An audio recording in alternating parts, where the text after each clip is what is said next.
The canvas awning, patched in places with scraps of zebra hide and faded blue cloth, billowed in the morning breeze.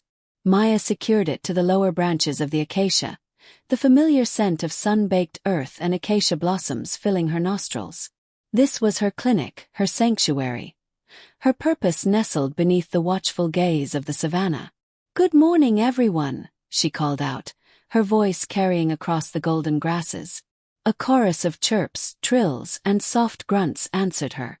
A pair of meerkats, always the first patients, popped their heads up from their burrow, beady eyes fixed on her expectantly. She tossed them a handful of dried grubs, a peace offering before the day's work began. Maya laid out her instruments on a weathered wooden table, a stethoscope, a well-worn veterinary guide, and a collection of brightly colored bandages. The morning sun glinted off the metal, turning the makeshift clinic into a beacon of hope. She hummed a Swahili tune her grandmother had taught her, a melody that spoke of resilience and healing. A shadow fell across the clinic. Looking up, Maya saw a giraffe, its long neck swaying gently. This was Jerry, a regular patient with a recurring skin irritation around his ankles. He lowered his head, nuzzling Maya's shoulder with surprising gentleness. "Good morning, Jerry," Maya said, patting his massive leg. "Let's see what's bothering you today." She ran a gloved hand along his patterned skin, examining the inflamed patches. "Still itchy, she murmured. Jerry blinked his long, dark lashes in response. Maya prepared a soothing balm made from aloe vera and baobab oil, applying it carefully to the affected areas. "Almost done," she said, feeling a pang of sympathy for the gentle giant. "Just a little bit more." As she worked, Maya remembered her grandmother's words. "Every creature, no matter how big or small, deserves kindness.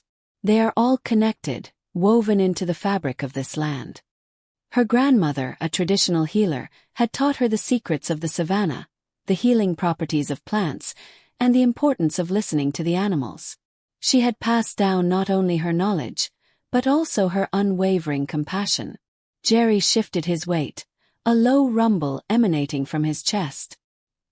He seemed to sigh with relief as Maya finished applying the balm.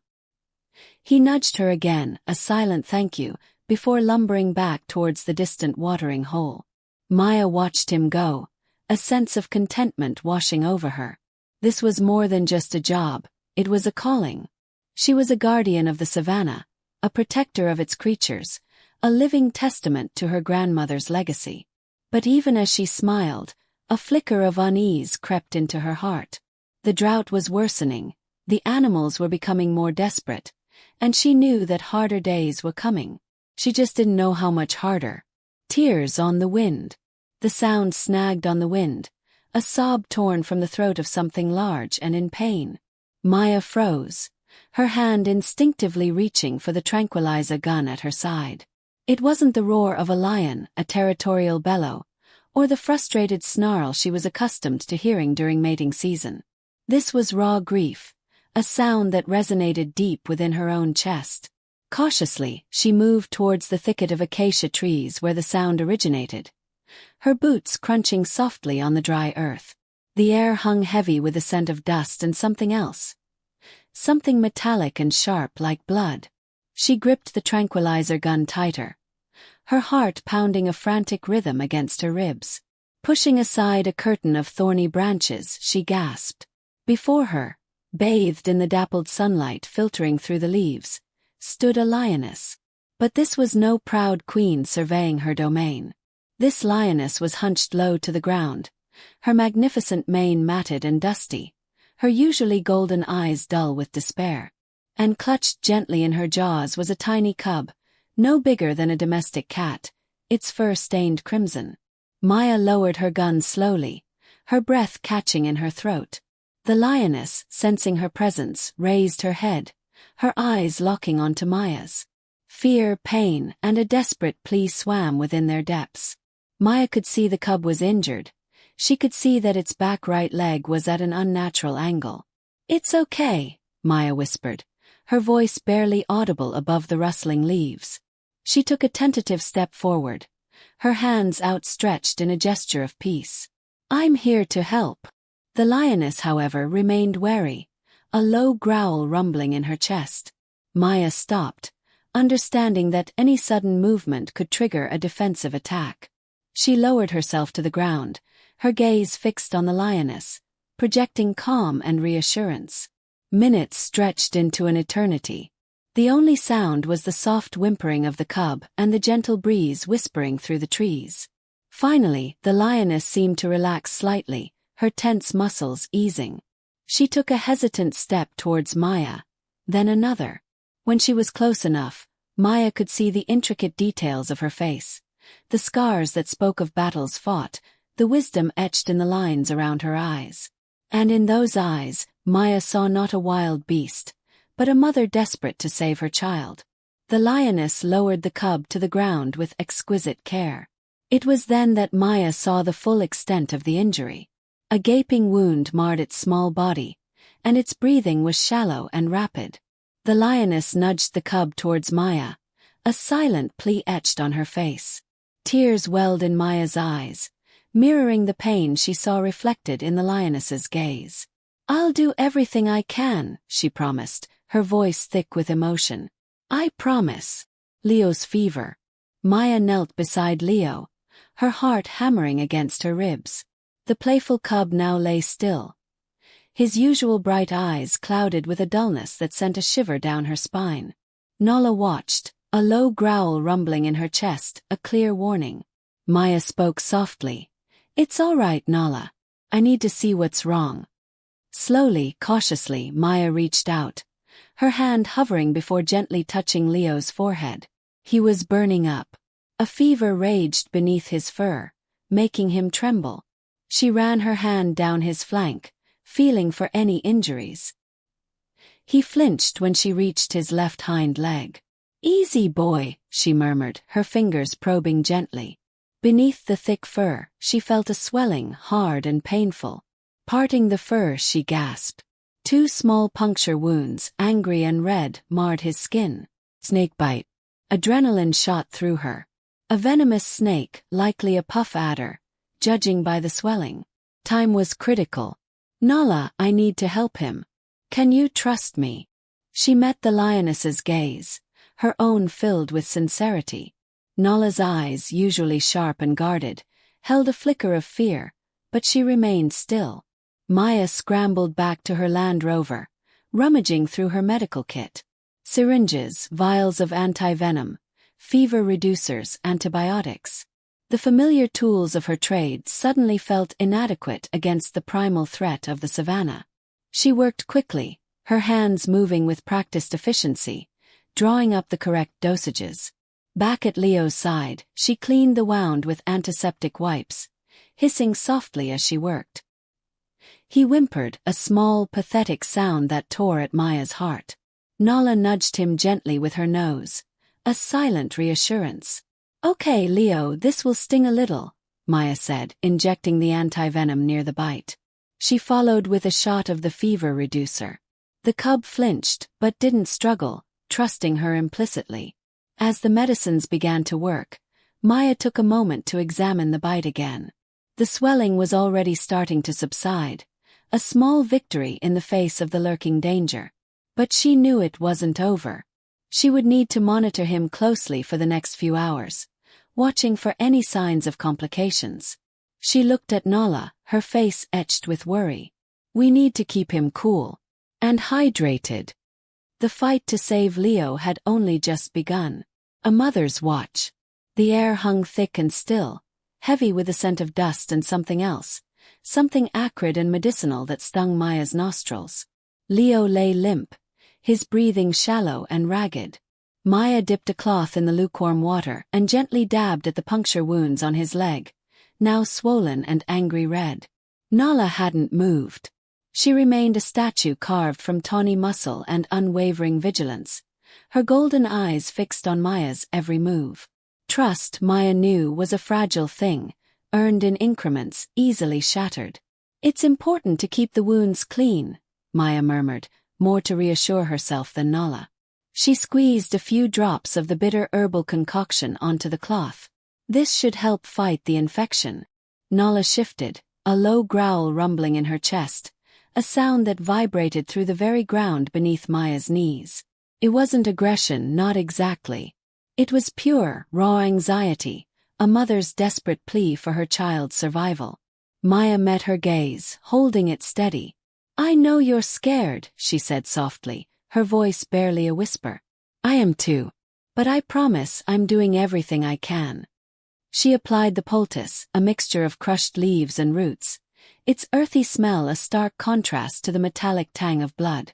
It reminded her of her grandmother's garden, overflowing with strange and wonderful plants, each with its own story, its own healing power. She remembered the wrinkled hands, stained green with chlorophyll, patiently explaining the secrets of the earth.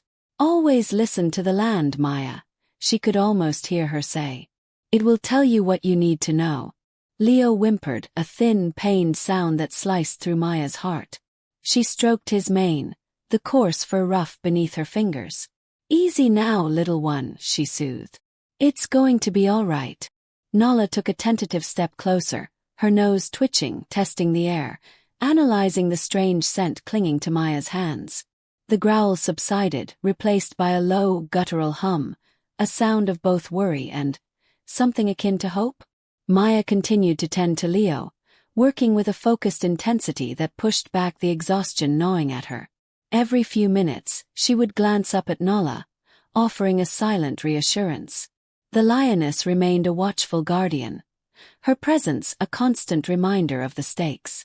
The sun dipped lower, painting the savannah in hues of orange and purple, but inside the small enclosure, time seemed to stand still, suspended in a fragile balance between life and death. The herb of hope. A faint, mewling sound escaped Leo, grating against Nala's raw nerves. His fever flared anew, a furnace blast against her cheek as she listened to the ragged struggle of his breath. She lapped at his brow, a futile gesture against the scorching tide. For 3 days, Maya had been a tireless presence, brewing elixirs from bark and leaf, coaxing him to swallow, yet the fever held its ground. Now, beneath a sky awash in the bruised hues of sunset, a worry deepened the lines around Maya's eyes, an unfamiliar expression that chilled Nala more than the encroaching night. "It's no good," Maya rasped, defeated. She raked fingers through her close-cropped, dusty hair. "I've exhausted every remedy I know." Nala nudged Maya's hand with her nose, a wordless entreaty. Maya squeezed her eyes shut, a single tear carving a clean streak through the grime on her face. "There's one possibility, a desperate gamble." Her eyes flickered open, mirroring Nala's dread. "The herb of hope. It grows only in the high crags, and the journey is treacherous." The crags. Nala knew those saw-toothed peaks that clawed at the heavens, domain of baboons and eagles, whispered to be haunted by a phantom leopard. The trek alone teemed with peril, never mind the hunt for the elusive herb, a plant so rare few could claim to have seen its leaves. Maya straightened, her movements stiff with resolve. "Must try." She retrieved her worn pack from beneath the makeshift table. "It's his only chance." From within, she drew a small water skin, a portion of dried meat, and a roughly hewn knife. She tested the blade's edge, her face a mask of determination. Finally, she unearthed the length of stout, woven rope. Nala emitted a low whine, circling Leo, her protectiveness flaring. She dreaded Maya's departure, the prospect of being left alone with the infant's ragged breathing, his fragile form. Yet she understood the necessity. It was their last vestige of hope. Kneeling, Maya stroked Leo's mane with a tenderness that constricted Nala's throat. "I'll return, little one," she murmured, her voice thick with emotion. "I promise. I'll bring you the herb of hope." She met Nala's gaze, her eyes filled with a silent plea. "Watch over him. Keep him safe." Then, without another word, Maya turned and strode toward the sinking sun, a lone figure shrinking against the vast, merciless expanse, embarking on a desperate mission for a miracle.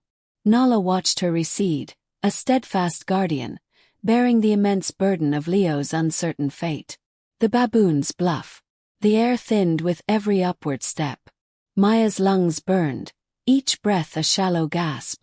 The familiar scent of sun-baked earth mingled with a sharper, wilder aroma she couldn't quite place.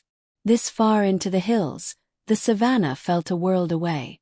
A chorus of guttural barks erupted from the rocky outcrop ahead. Baboons. Dozens of them. They sprawled across the path, their reddish-brown fur bristling, yellow eyes fixed on Maya with suspicion and something akin to territorial fury. One, larger than the rest, with a scar bisecting his snout, stepped forward. He bared his impressive canines in a silent snarl. Maya froze. She'd encountered baboons before, but never this many, and never this aggressive. She remembered her grandfather's warning. Never show fear. Slowly, deliberately, she reached into her backpack. Not for a weapon, she had none beyond her wits, but for the handful of dried mango strips she'd packed for lunch. She tossed one strip towards the dominant male. He eyed it warily, then snatched it up, chewing with obvious relish. Another strip followed, then another, distributed among the nearest baboons. They were clearly hungry, their initial aggression momentarily forgotten in the face of this unexpected offering. It was a gamble, sacrificing her lunch, but it seemed to be working. As the baboons were distracted, Maya began to move, inching her way along the edge of the path, keeping her movements slow and non-threatening. She didn't look at them directly, focusing instead on the treacherous ground beneath her feet. Loose scree shifted under her weight, threatening to send her tumbling down the steep slope. A small, mischievous baboon, no bigger than a house cat, darted forward and snatched the last mango strip from her hand. Maya resisted the urge to yelp. Instead, she calmly raised both hands, palms open, signaling she had nothing more to offer. The little baboon chattered indignantly, then scampered back to the troop. Finally, she was past them. She didn't dare turn around, quickening her pace until the baboon barks faded behind her. The relief was short-lived. The path ahead was even steeper, the soil loose and crumbly. Each step was a battle against gravity, her boots slipping and sliding on the treacherous surface. Thorns tore at her clothes, and the relentless sun beat down on her neck. She had to reach the crest of the hill before nightfall. The lioness was depending on her. Maya dug in her heels, her determination fueled by the memory of the desperate plea in the lioness's eyes. She would not fail. Stormy descent. The feverfew clung stubbornly to the rocky outcrop, its feathery leaves a vibrant green against the gray stone. Maya felt a surge of relief. There it was, exactly as Old Man Tembo had described. She carefully plucked the herb, placing it in the small woven pouch she carried at her hip. The air felt thick, heavy with a strange energy. She glanced at the sky. A bruised purple stain was spreading across the horizon, swallowing the cerulean blue. The wind, which had been a playful whisper earlier, now tugged insistently at her hair, carrying the scent of wet earth and distant lightning. Thunder rumbled, a low growl that vibrated in her chest. She had to get back. She scrambled down the slope, the loose shale skittering under her worn sandals. The first fat drops of rain began to fall, splattering on the parched earth, turning the dust to mud. Each drop was a cold slap against her skin.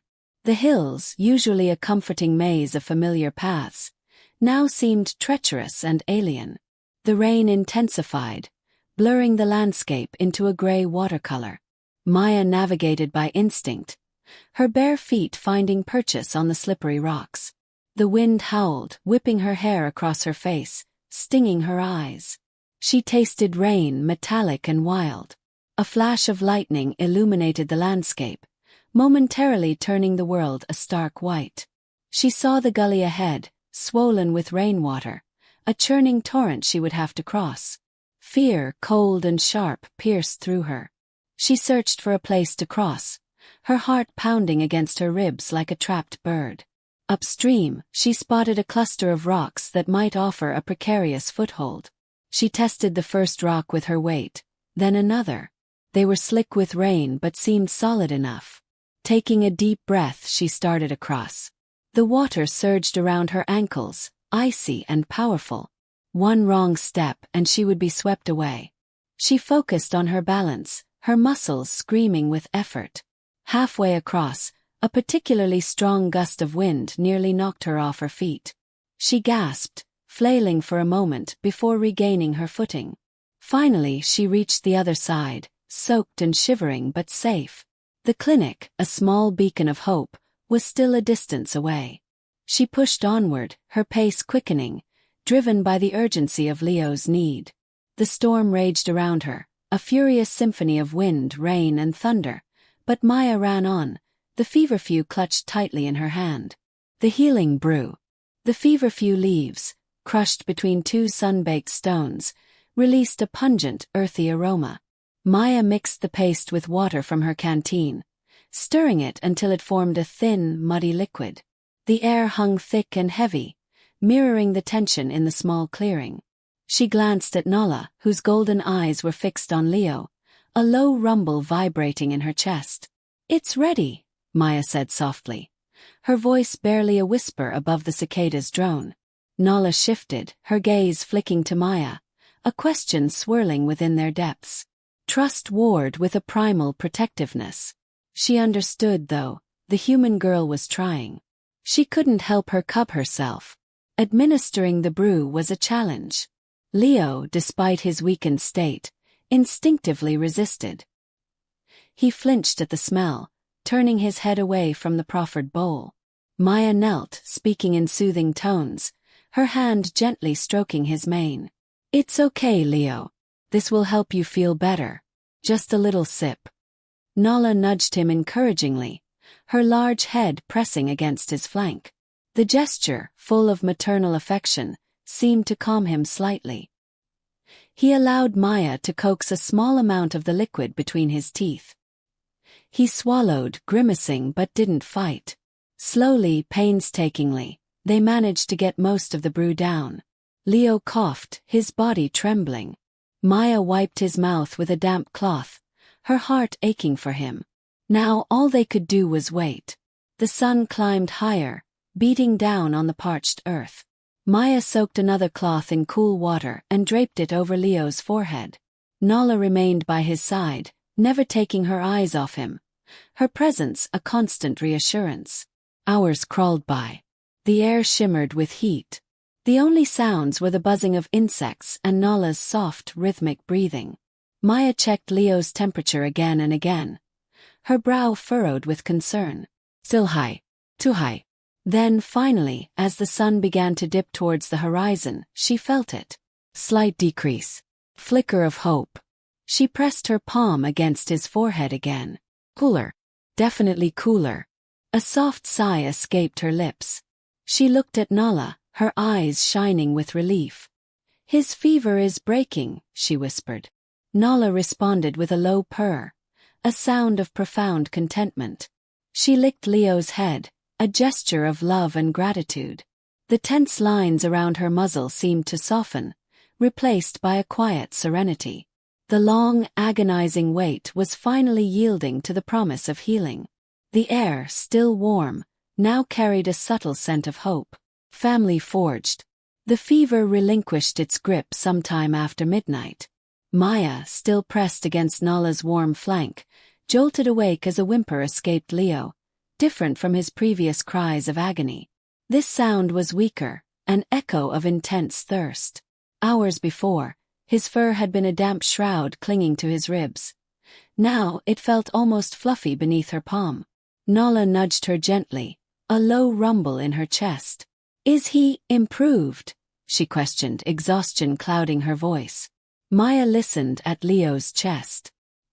His racing heart, though still swift, had lessened its frantic pace. "Yes, considerably.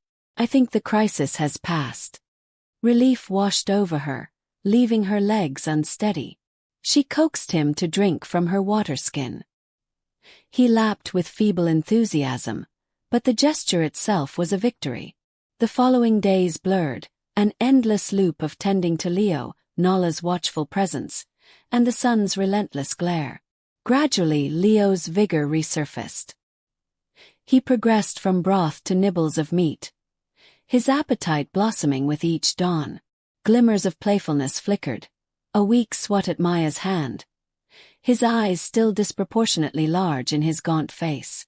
One dusk, painted in fiery hues of sunset, Nala bumped Maya with her massive head.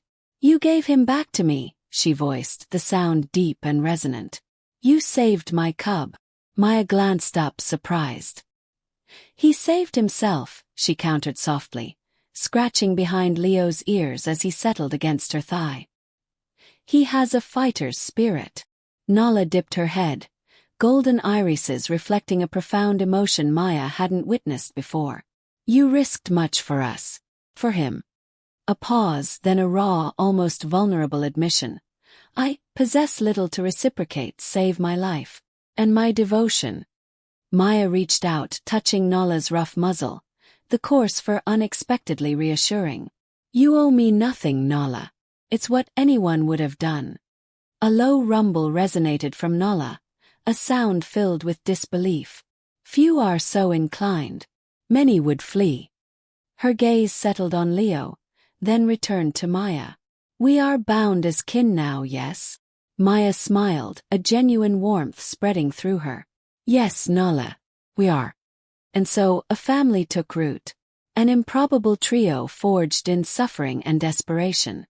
Nala, the fiercely protective matriarch, her strength and wisdom a bulwark against the savannah's dangers.